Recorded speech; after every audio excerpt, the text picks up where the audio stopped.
La nomophobie, qu'est-ce que c'est, David? Ben essentiellement c'est la peur de perdre ou de s'éloigner de son téléphone cellulaire.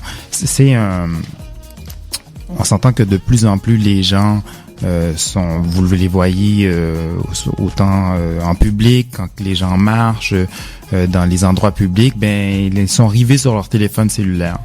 Donc la grosse question c'est qu'est-ce qui est si important et puis pourquoi on est constamment plugué, si je pourrais dire, sur notre téléphone.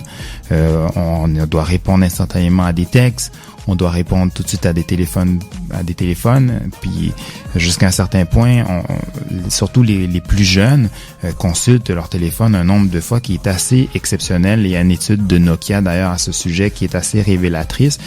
Puis on se rend compte que il y a des gens juste de partir de la maison, d'oublier leur téléphone cellulaire, même si leur téléphone mobile, ils vont retourner à la maison. Là. Non. Absolument. C'est vrai? Absolument.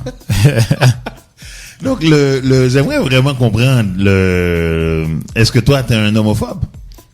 Je peux m'en passer. Ok, t'as appris à t'en passer de la manière dont tu parles. Là. Ben, absolument. Juste le fait, en écrivant l'article, juste le fait d'être conscient de ça, j'ai réalisé que, surtout dans le cadre de mes fonctions, moi, la Terre arrête pas de tourner, là. Les enjeux, c'est des enjeux qui sont déjà là.